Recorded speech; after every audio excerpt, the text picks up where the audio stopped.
Assalamualaikum warahmatullahi wabarakatuh. Saudara, kembali kita berbagi wawasan ilmu pengetahuan, wabil khusus tentang metodologi penelitian. Pada kesempatan ini kami akan membahas yaitu tentang bagian pendahuluan daripada proposal atau juga skripsi, tesis, dan disertasi. Nah, proposal ini nanti akan menjadi bahan delik akademik untuk penyelesaian studi kita masing-masing. Itu pertanyaan pertama yang kita perlu ungkapkan, ada apa pada pendahuluan proposal?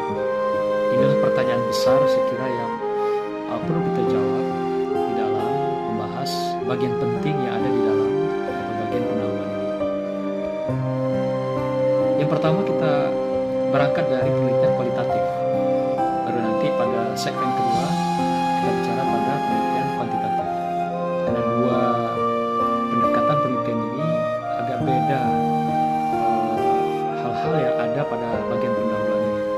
Mari kita lihat apa yang berbeda sangat signifikan dan di mana kesamaan-kesamaan masing-masing nanti di antara dua mazhab penelitian ini yang kita bahas pada kesempatan yang sangat-sangat sederhana ini.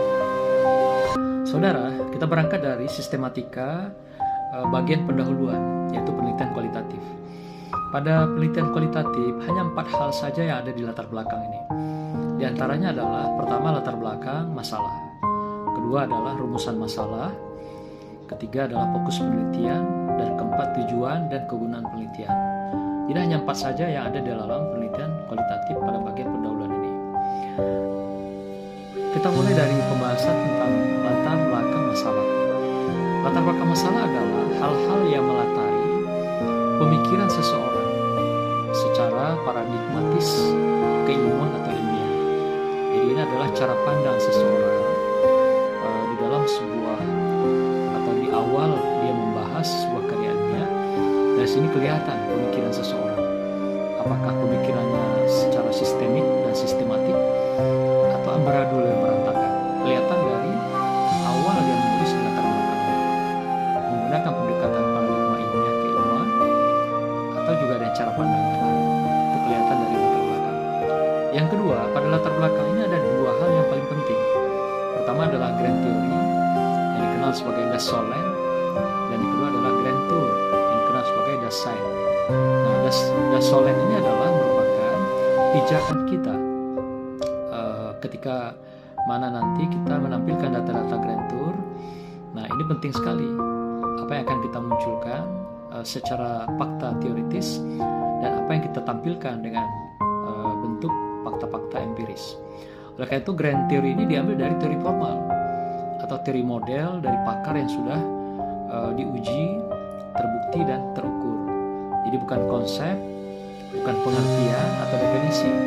Kalau konsep, pengertian, atau definisi itu masih terkesan bahwa dia adalah asumsi dari seorang pakar dan belum diuji secara empiris. Dan itu belum boleh dikatakan sebagai teori formal atau teori model yang digunakan sebagai sandaran dalam penelitian kita yang diturunkan dari judul penelitian yang dibingkai dari variabel-variabel dan tema-tema kita. Kemudian grand tour yang adalah dikenal dengan studi pendahuluan, studi awal. Studi ini adalah mengambil data-data yang dilakukan dengan observasi. Ingat bahwa penelitian kualitatif itu adalah penelitian terkait dengan hal-hal yang bersifat proses. Proses hanya bisa diambil datanya dengan observasi. Inilah data utama yang kita gunakan untuk mendapatkan data-data awal melalui grand tour ini. Dan nanti juga dibutuhkan dilengkapi dengan data-data wawancara dan juga data dokumentasi. Tapi tidak wajib. Kalau saja dibutuhkan, silakan dilengkapi dengan data-data itu. Tapi kalau tidak, cukup dengan observasi.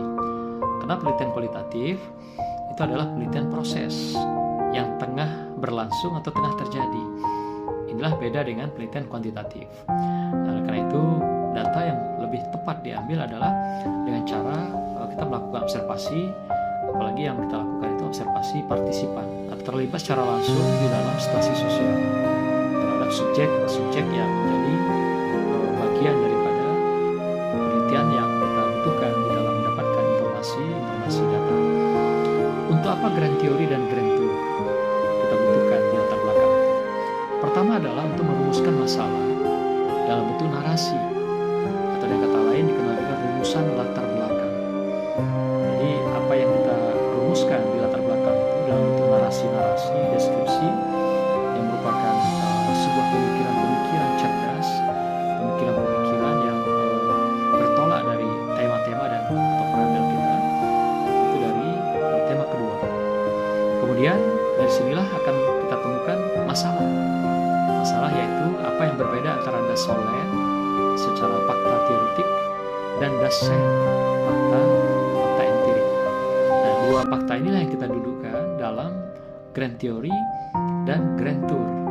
Grand Theory untuk mengungkap fakta-fakta das Solem secara teoretik, sedangkan yang berkenaan dengan das Sein yaitu fakta-fakta empirik, data-data lapangan, apa yang kita butuhkan yang berbeda dengan teori yang sudah kita kembangkan, kita kemukakan, yang menjadi sandaran kita di latar belakang.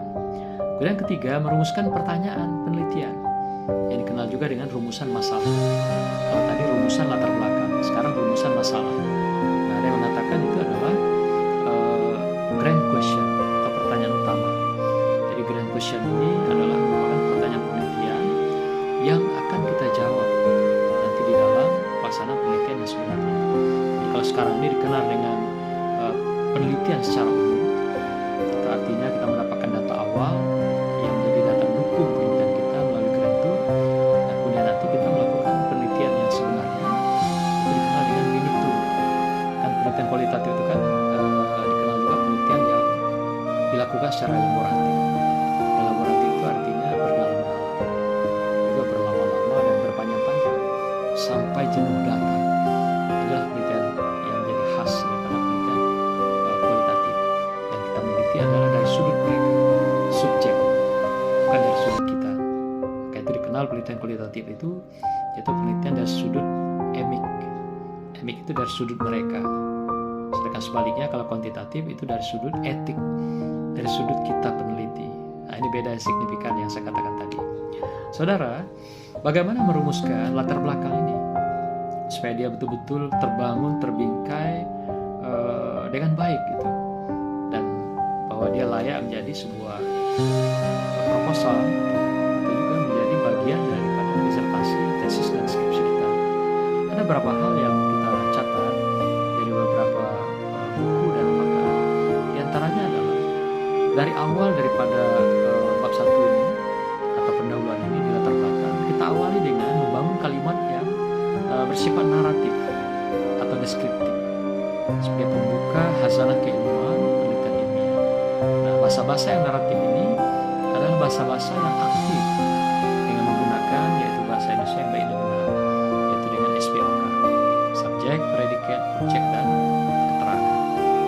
Gunakan kata-kata dan bahasa yang kita pilih yang populer dan juga sekaligus ilmiah. Artinya ilmiah dan populer itu mudah dipahami, punya makna tidak bercabang, kemudian dia tidak mutar-mutar, sehingga menyulitkan orang memahami kalimat atau kata-kata yang kita susun dalam alinea itu. Berapa banyakkah kita butuhkan kata-kata atau dalam baris yang kita butuhkan dalam bangun kalimat ini? Bisa cukup 6-7 baris saja, atau minimal jangan kurang dari 5. Itu sudah menjadi kalimat yang bagus atau satu alinea. Yang berikutnya, di sini harus memuat hal-hal yang melatar penelitian. Apa yang menjadi latar itu adalah keunikan. Keunikan itu sesuatu yang tidak biasanya, sesuatu yang luar biasa. Inilah keunikan itu. Apakah menyangkut keunggulan, atau juga boleh sebaliknya, kelemahan atau kekurangan. Maka itu penelitian itu dua pilihan. Keunikan yang kita munculkan itu keunggulannya atau kelebihannya, atau kelemahan dan atau kekurangan. Hanya itu saja kita melihat dari perspektif keunikan itu. Jadi kalau tidak ada keunggulan atau kebalikannya, tidak ada kelemahan dan kekurangan, ya tidak layak diteliti. Berarti di sana tidak ada masalah, tidak ada problem. Ngapain kita teliti dan tidak bisa diteruskan? Nah, inilah perlunya keunikan-keunikan itu menjadi sebuah titik tolak kita melaksanakan penelitian itu lebih lanjut. Kemudian tampilkan grand teori utama dan indikator yang turun dari teori, terutama teori formal tadi, untuk dijadikan sandaran sekaligus pembeda antara fakta teoritis dengan fakta empiris yang kita butuhkan di lapangan. Yang berikutnya, tampilkan grand tour data awal yang mendasari penelitian kita atau penelitian dilaksanakan. Kalau kualitatif, kita membutuhkan data-data yang sifatnya fenomena, yaitu gejala-gejala dan berbagai perilaku-perilaku yang muncul atas tindakan-tindakan daripada subjek di lapangan. Jadi yang diambil fenomena-fenomena yang bertolak dari teori dan indikator. Inilah yang diambil dalam grand tour itu. Nah, artinya data grand tour itu adalah hal-hal yang berbeda dengan teori dan indikator yang kita rumuskan, yang kita turunkan dari teori-teori itu. Jadi apa yang berbeda dalam rumusan itu yang jadi pintu kita masuk untuk melakukan penelitian selanjutnya. Tapi kalau belum ketemu data-data grand tour yang berbeda dengan teori, kita belum ketemu pintu masuknya.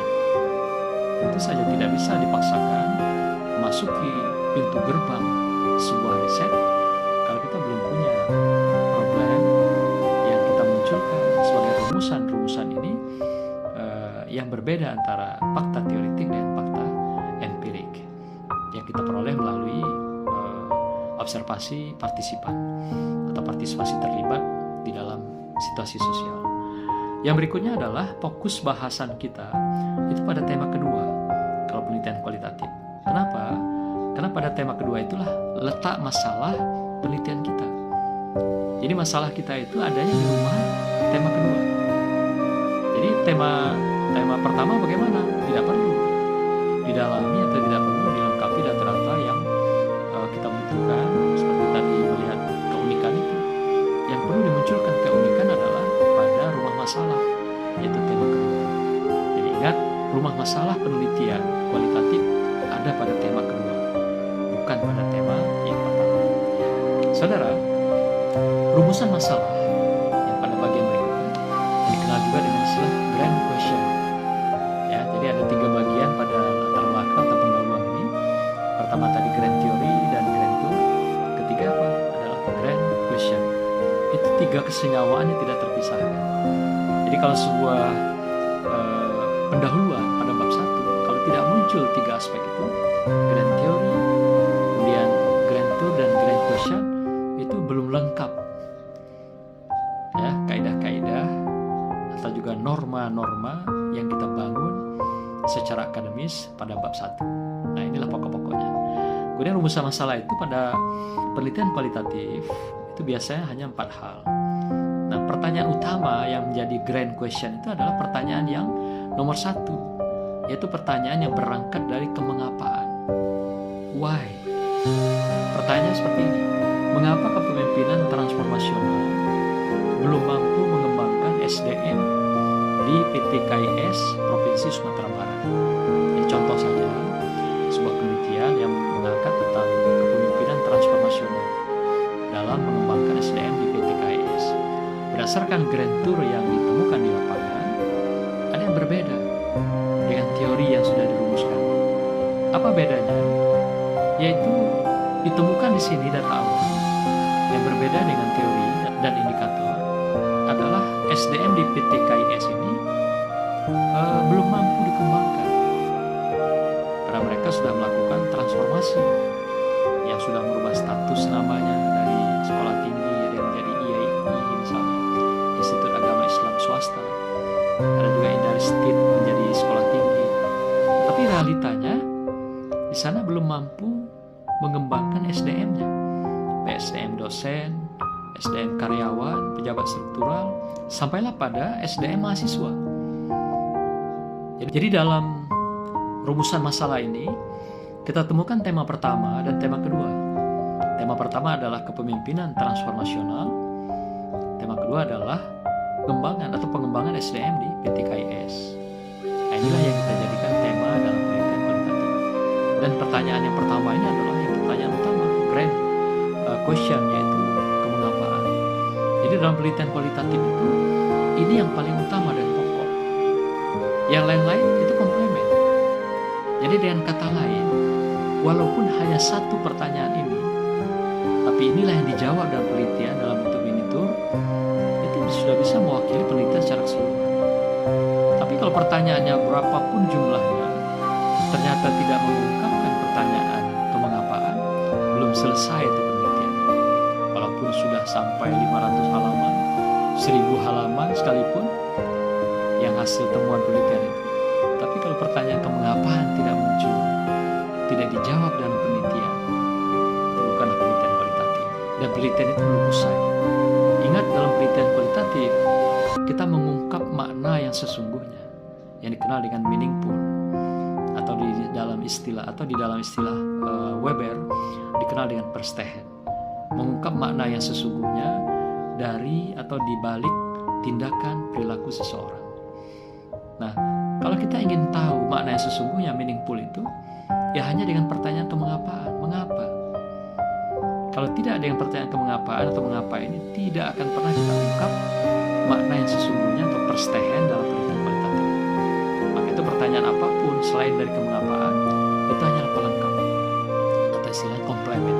Seperti misalnya contohnya, pertanyaan kedua, bagaimana kepemimpinan transformasional PTKIS di Provinsi Sumatera Barat? Itu adalah pertanyaan terhadap tema yang pertama. Dan pertanyaan, ingat, bagaimana? Apa maksud pertanyaan bagaimana itu? Adalah kita ingin mengungkap makna yang ada di permukaan luar, atau menjelaskan deskripsi narasi permukaan bagian luar. Nah, sementara kemengapaan membuka makna yang sesungguhnya, yaitu permukaan bagian dalam. Nah, demikian juga pertanyaan yang ketiga, bagaimana kondisi SDM PTKIS Provinsi Sumatera Barat? Nah, ini adalah tema yang kedua. Artinya pertanyaan bagaimana di sini juga sama, kita mengungkap deskripsi narasi pada tema kedua. Nah, yang keempat adalah pertanyaan gabungan tema satu dan tema kedua. Tapi pertanyaannya bagaimana? Sama, kita ingin mengungkap permukaan luar.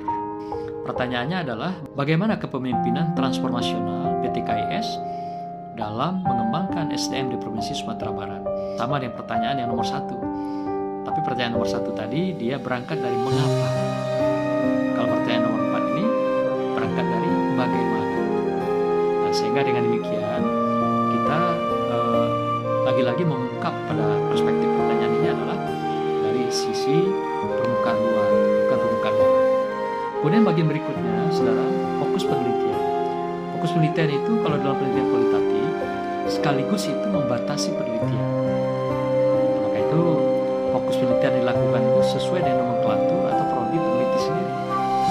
Misal kita pernah meneliti di bidang manajemen pendidikan, maka fokusnya dalam nomenklaturnya adalah ilmu tentang manajemen di bidang pendidikan.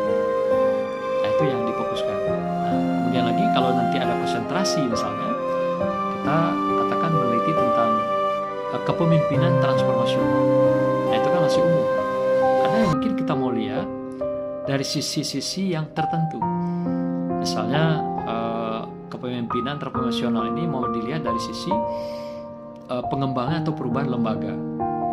Nah, fokus saja itu pada institusi. Atau misal fokusnya pada SDM misalnya tadi seperti dibahas.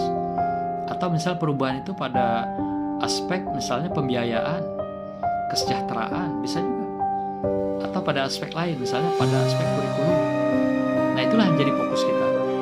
Dari tema besar tadi yang dikatakan kepemimpinan transformasional, tapi kita fokuskan penelitian kita batasi misalnya hanya pada aspek pembiayaan atau aspek institusi. Nah, begitulah cara kita membatasi ruang gerak daripada sudut penelitian kita. Fokus penelitian itu adalah titik sudut terkecil yang menjadi sorotan, yang menjadi bahasan, telaah atau kajian kita. Jadi titik yang terkecil. Jadi tidak membias kemana-mana, ke kiri, ke kanan, tidak.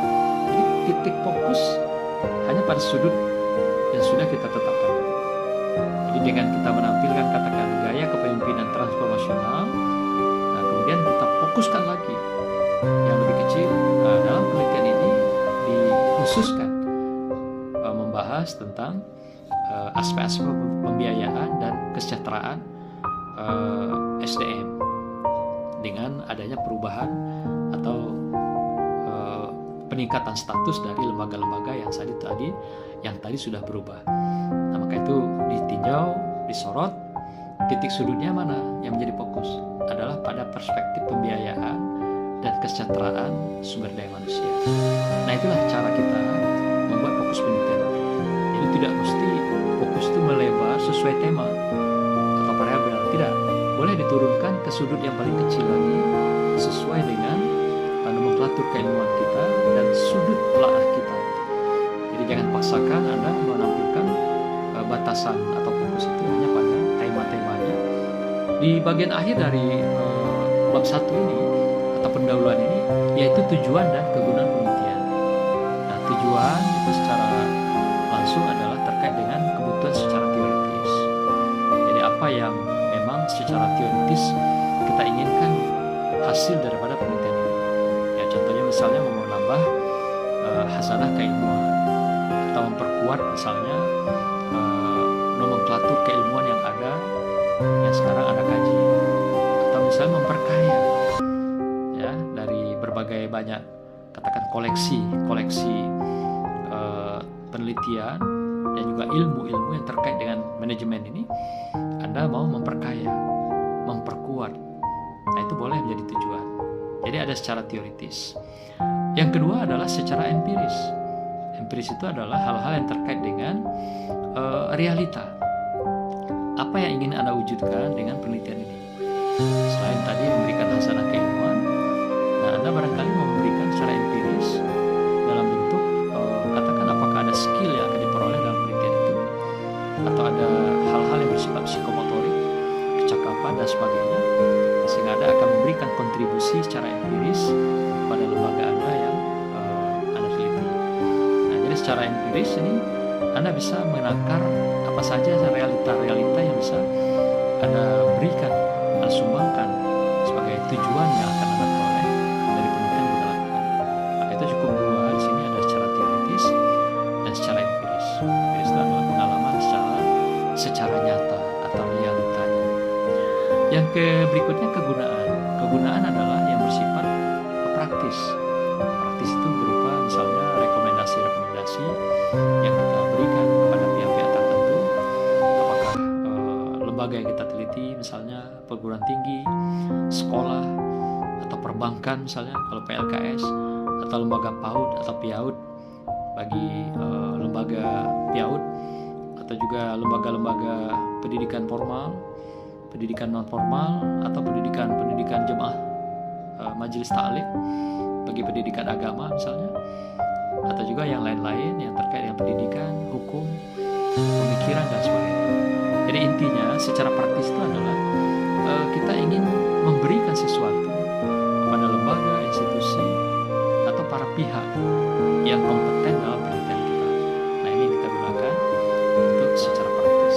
Inilah tujuan dan kegunaan penelitian yang kita dapat lakukan dan kita bahas, dan itulah yang kita isi di dalam latar belakang. Saudara, kembali kita membahas tentang perspektif penelitian kuantitatif atau dikenal dengan penelitian positivistik, ya, penelitian yang berbasis angka, nilai, juga berbantuan komputer dan statistik. Untuk secara umum kita melihat ada beberapa yang perlu kita isi sebagai rangka atau sistematika pada pendahuluan ini.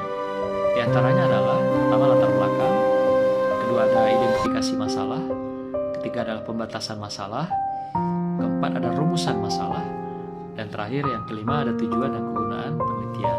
Nah, sekarang kita mulai dari latar belakang masalah. Latar belakang masalah prinsipnya sama dengan penelitian kualitatif yang sudah kami uraikan tadi. Yang dalam konteks ini yang berbeda hanya pada perspektif Grand Tour. Nah, Grand Tour itu bedanya apa? Kalau dalam penelitian kualitatif kita mengumpulkan data atau fakta-fakta awal secara empirik itu pada riset pendahuluan ini dengan melakukan observasi. Jadi Grand Tour-nya diperoleh melalui observasi. Mengapa? Karena penelitian kualitatif itu proses. Nah, beda dengan penelitian kuantitatif. Kuantitatif ini adalah kita meneliti sesuatu yang sudah terjadi, sesuatu yang sudah berlangsung. Kalau sesuatu yang sudah terjadi, kita tidak bisa mendapatkan data dengan observasi atau wawancara, tapi harus data-data dokumentasi. Data dokumen-dokumen lah yang jadi dukungan untuk studi pendahuluan kita ini. Kalaupun kita membutuhkan data tambahan, boleh dilengkapi dengan data-data yang kita peroleh dengan wawancara. Sama juga dengan ketika kita meneliti kualitatif, data utamanya adalah kita peroleh dengan observasi. Tapi kalau kita masih membutuhkan data dukung, boleh dikembangkan dengan melakukan wawancara, selain juga dengan dokumentasi. Nah, inilah beda signifikan antara penelitian kualitatif dan kuantitatif.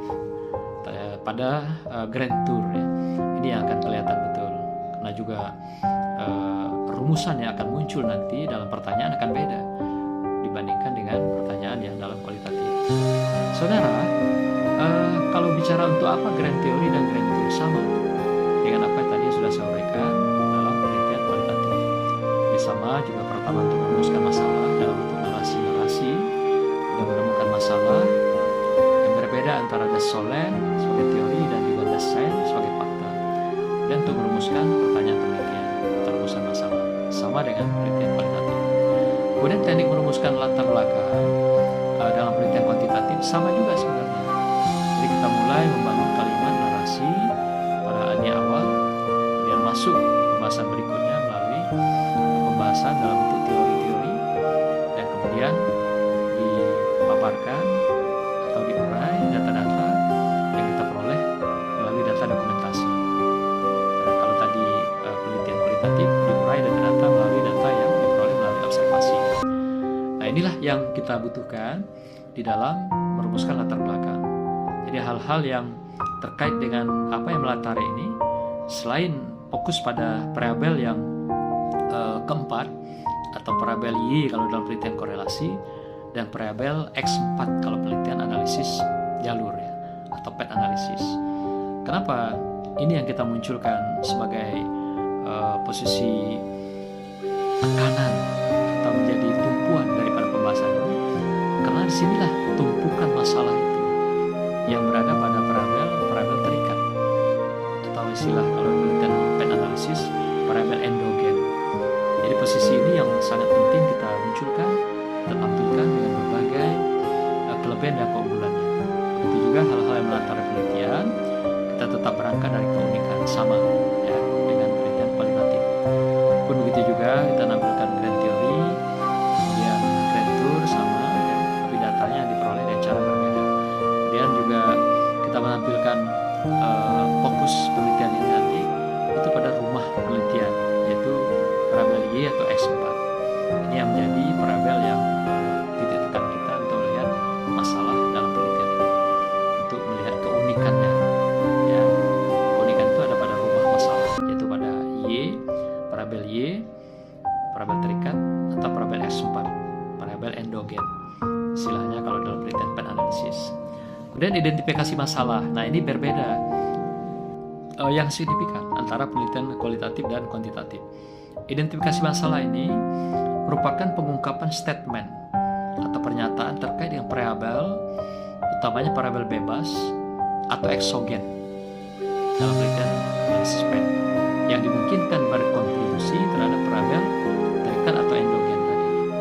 Nah, jadi ini yang menjadi ciri khas identifikasi itu. Jadi statement-statement yang muncul. Kemudian statement ini dalam bentuk identifikasi ini ditelusuri berdasarkan teori yang terkait dengan variabel bebas. Jadi bukan mengada-ada juga. Jadi berdasarkan beberapa variabel bebas yang dianggap diduga bisa memberikan kontribusi pada variabel terikat atau variabel X4, ini berdasarkan analisis yang kita turunkan dari bacaan teori. Jadi bukan ujuk-ujuk dimunculkan statement-statement itu. Jadi kita baca ada beberapa variabel lain yang diduga secara teoritik bisa memberikan kontribusi, itu kita munculkan identifikasi. Artinya kita menampilkan ada variabel-variabel lain yang berbeda dengan variabel yang kita teliti, itulah yang menjadi identifikasi masalah. Dalam gambar konstelasi nanti ada simbol yang dikenal dengan simbol E, yang bacanya adalah epsilon. Atau dengan kata lain itu adalah variabel lain yang mungkin memberikan kontribusi pada variabel terikat dan variabel endogen istilah tadi. Nah, dari sinilah diturunkan ketika kita ingin memunculkan tentang identifikasi daripada masalah penelitian. Jadi bukan variabel yang kita teliti, tapi variabel di luar yang kita teliti. Yang tadi diberikan kodenya ada epsilon. Nah itulah yang menjadi simbol bahwa banyak variabel lain yang sebenarnya bisa memberikan kontribusi pada variabel terikat. Tapi dalam penelitian ini kita hanya batasi hanya 4 variabel saja. Dan itu pun dibatasi mengecil lagi nanti. Seperti yang saya contohkan dalam kepemimpinan transformasional tadi. Jadi bisa kecil lagi turun titik sudutnya itu yang kita batasi. Jadi tidak hanya terikat pada variabel, tapi turun dia pada sub-sub variabel berdasarkan nomenklatur keilmuan yang sudah berkembang dan maju. Kita bisa lebih kecil lagi yang kita sorot sebagai batasan penelitian nanti yang kita buat. Jadi ingat bahwa identifikasi masalah penelitian yang kita munculkan dalam penelitian kuantitatif adalah diambil diturunkan dari variabel epsilon, variabel yang bukan kita teliti, tapi ada di dalam lingkup penelitian kita, tapi dia tidak kita teliti gitu. Nah inilah yang menjadi identifikasi. Saudara, berikutnya adalah rumusan masalah. Nah ini juga agak beda signifikan dengan penelitian kualitatif. Kalau kualitatif tadi berangkat dari pertanyaan kemengapaan, mengapa, dan bagaimana. Nah dalam penelitian kuantitatif justru yang dominan adalah pertanyaan apakah. Contohnya seperti ini. Misalnya penelitian korelasi, dia punya 4 variabel. Nah, kemudian kita rumuskan masalahnya dalam pertanyaan-pertanyaan sederhana. 1, apakah terdapat hubungan antara X1 dengan Y? Artinya variabel X1 dengan variabel Y. Yang kedua, apakah terdapat hubungan antara X2 dengan Y? Ketiga adalah, apakah terdapat hubungan antara X3 dengan Y?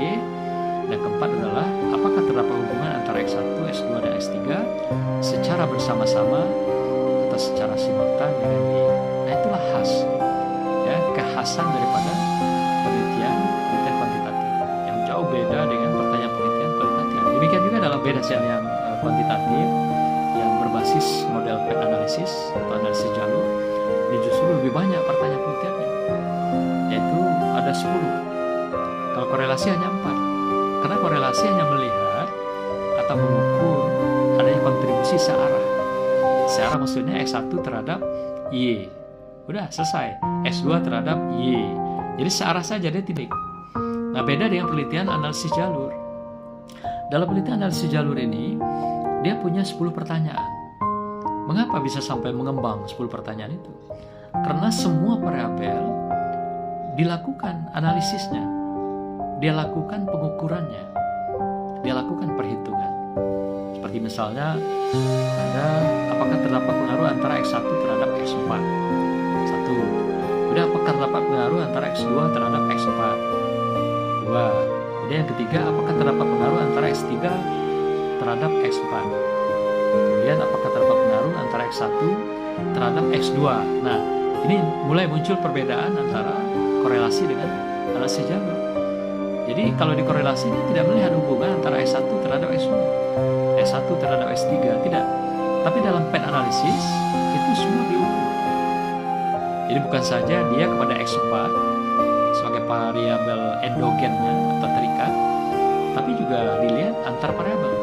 S1 terhadap S2, X1 terhadap S3, S2 terhadap S3. Belum lagi adanya variabel yang bersifat interpending di tengah. Jadi misalnya hubungan X1 terhadap X4 melalui X3 misalnya gitu. Nah, itu akan muncul nanti dalam penelitian seperti ini. Misalnya pertanyaan nomor 7, apakah terdapat pengaruh antara X1 terhadap X4 melalui X3? Itu ada variabel di tengah antara, yaitu variabel yang kita kenal interpending. Atau itu juga adalah bagian dari variabel bebas sebenarnya, yang dikenal dengan exogen. Nah, cuma di dalam PET analisis tidak terlalu populer variabel terikat dan bebas. Mereka menamakan istilahnya endogen dan exogen. Itulah yang digunakan dalam variabel itu. Endogen adalah variabel yang dikenal sama dengan variabel terikat, dan exogen adalah variabel bebas. Inilah yang dikenal dalam dua model penelitian kuantitatif. Jadi ada juga nanti yang bertanya, mengapa kok sampai 10 pertanyaan penelitian? Kenapa tidak kurangi 4 saja? Nah, kalau ada yang bertanya seperti ini, itu menunjukkan mereka tidak paham penelitian kuantitatif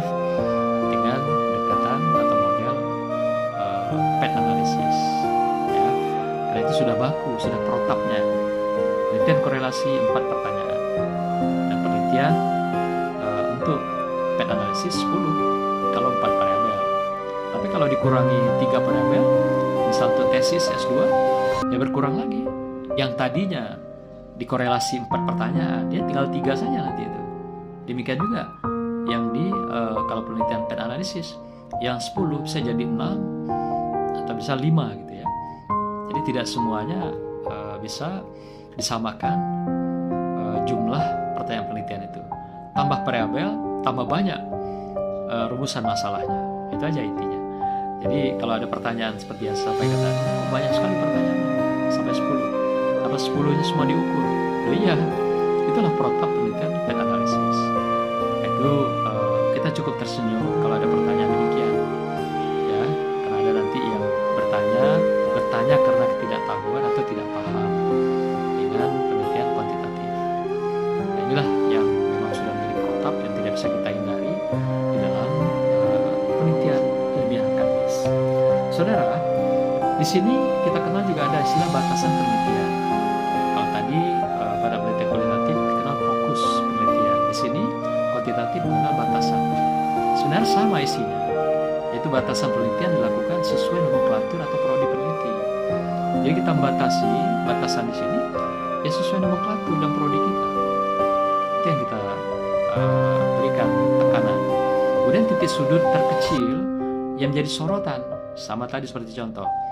Jadi parabel misalnya kita gunakan kepemimpinan transformasional. Tapi yang kita sorot di dalam batas penelitian itu, dalam parabel kita, bukan semua dalam kepemimpinan transformasional itu. Mungkin kita mau melihat pada aspek lembaga, pembiayaan, SDM, kemudian sistem pemasaran, atau pada perspektif misalnya strategi-strategi, langkah-langkah yang dilakukan untuk melakukan perubahan-perubahan itu. Nah, ini juga bisa menjadi batasan penelitian kita atau fokus penelitian yang kita lakukan. Itu tergantung gaya kita masing-masing. Ya, tidak ada yang terlalu khusus di sini.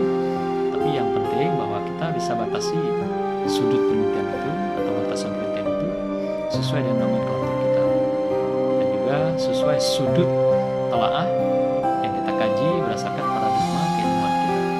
Jadi tidak lari, tidak keluar, tidak membias, tidak melebar kemana-mana. Itu yang paling penting dalam batasan penelitian. Saudara, di sini juga ada tujuan dan kegunaan penelitian dalam penelitian kuantitatif. Tadi sama juga dengan kualitatif.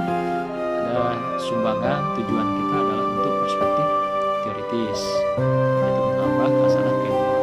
Secara empiris boleh jadi kita mau memberikan skill, pengalaman, dan hal-hal yang bermakna dari penelitian sudah kita lakukan. Jadi pada para pihak juga bisa dijadikan sebagai kontribusi yang kita berikan. Nah, secara praktis adalah berupa pemikiran-pemikiran segar yang kita rekomkan untuk institusi, lembaga, badan, atau para pihak yang terkait. Maka itu tujuan dan kegunaan penelitian ini lengkaplah ada teoritis, empiris, dan praktis. Nah, itulah saudara jawaban atas ada apa pada pendahuluan pada dua jenis penelitian yang kita tampilkan. Silahkan mencoba, semoga Anda bisa menampilkan karya-karya ilmiah cerdas dengan kita mendudukkan secara proporsional, secara profesional pada latar belakang.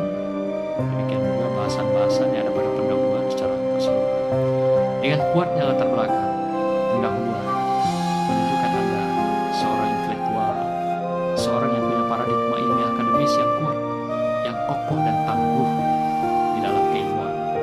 Tapi berantakan, amburadulnya bagian pendahuluan ini menunjukkan lemahnya keilmuan Anda, lemahnya akademis Anda, dan lemahnya paradigma ilmiah penelitian Anda. Tunjukkan Anda adalah orang hebat yang bisa membingkai cara berpikir, cara merasa, dan juga membingkai keilmuan di dalam latar belakang dan pendahuluan ini dengan bahasa yang indah, yang terpilih, yang populer, gampang dipahami, dan juga bisa dicerna oleh semua orang sehingga meyakinkan apa yang Anda teliti, apa yang Anda lakukan dalam penelitian ini diterima sebagai sebuah bagian daripada karya ilmiah yang baik, yang berkualitas. Demikian, Assalamualaikum warahmatullahi wabarakatuh.